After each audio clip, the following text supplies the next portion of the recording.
अस्सलाम वालेकुम अज़ीज़ तलबा, हम केमिस्ट्री के लेक्चर के साथ हाज़िर हैं। आज हम चैप्टर नंबर 3 का एक्सरसाइज में से क्वेश्चन नंबर 4, 5, 6 और 7 को सॉल्व करेंगे। आए हम अपने सवाल की तरफ आते हैं। पेज नंबर 57 पर क्वेश्चन नंबर 4 है, why the shielding effects of electrons makes cations formation easy.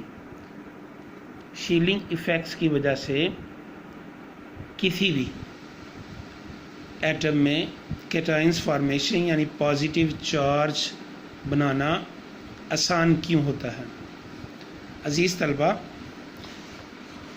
ये सवाल हम पहले भी शील्डिंग इफेक्ट में सॉल्व कर चुके हैं कि जैसे जैसे नंबर ऑफ शेल्स इंक्रीज़ होते जाते हैं, न्यूक्लियस से आउटर मोस्ट शेल का डिस्टेंस बढ़ता जाता है, जिसकी वजह से आउटर मोस्ट शेल में मौजूद इलेक्ट्रॉन और न्यूक्लियस के दरमियान और ज़्यादा इलेक्ट्रॉन आते जाते हैं।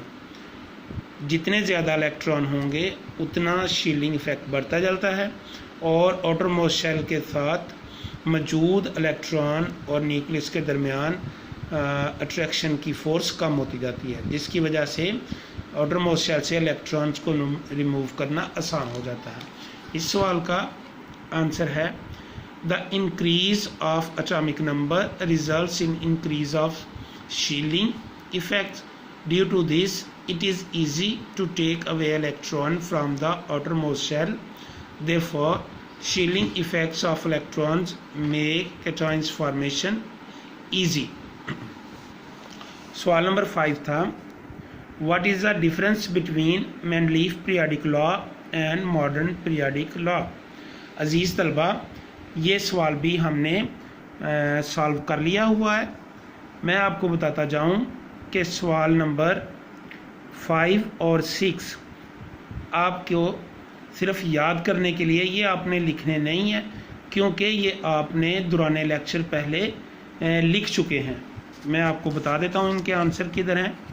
आप पेज नंबर 45 पे आ जाएं। यहाँ पर आपने वो लाइन लगा के लिखा था एक साइड पे, Mendeleev periodic table, the properties of elements are the periodic function of their atomic masses, और दूसरी साइड पे मॉडर्न पीरियाडिक लॉ लिखा था आपने। उसमें था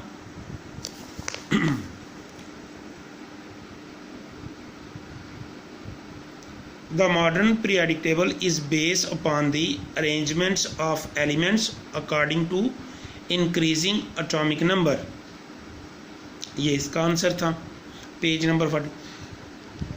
अब सवाल नंबर 5 था हमारे पास 6, what do you mean by groups and periods in the periodic table.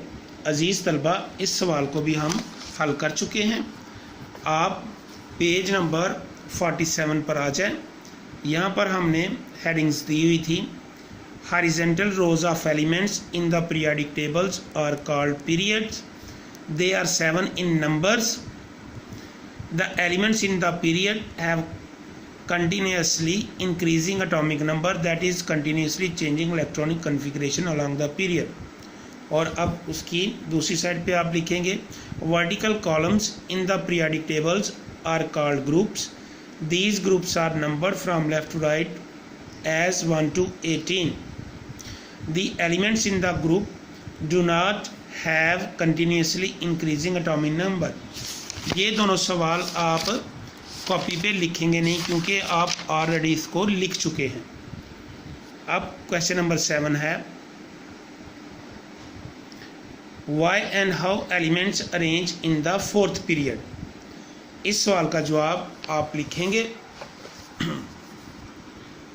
इसकी वजूहात मैंने बताई हुई हैं। 4th period has 18 elements. चौथे पीरियड में 18 एलिमेंट्स होते हैं, इसको हम लॉन्ग पीरियड बोलते हैं। First 2 elements are in s block, s block में होते हैं, यानी उनका जो आउटर मोस्ट इलेक्ट्रॉन है वो एस ब्लॉक में होते हैं।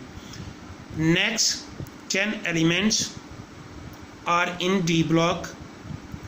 नेक्स्ट वाले यानी पहले 2 एलिमेंट्स के बाद अगले जो 10 हैं वो डी ब्लॉक से एलिमेंट्स हैं।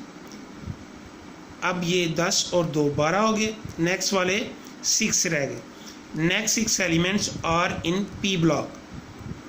अब ये 18 एलिमेंट्स पूरे हो गए जो कि ब्लॉक वाइज अरेंज कर दिए गए हैं।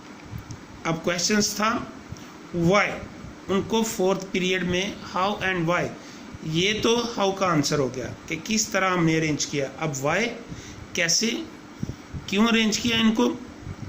These elements are put in the 4th period as all have 4 number of shells. इन तमाम 18 एलिमेंट के नंबर ऑफ शेल्स कितने हैं, 4 है। तो जितने नंबर ऑफ शेल होते हैं उसी पीरियड में उनको अरेंज किया जाता है। अजीज़ तलबा, क्वेश्चन नंबर 4 और क्वेश्चन नंबर 7 आप कॉपी पे लिखेंगे, लेकिन लर्न आप 4, 5, 6 और 7 करेंगे। अजीज़ तलबा, उम्मीद करता हूँ आपका ये काम अच्छे तरीके से चल रहा होगा। अस्सलामु अलैकुम।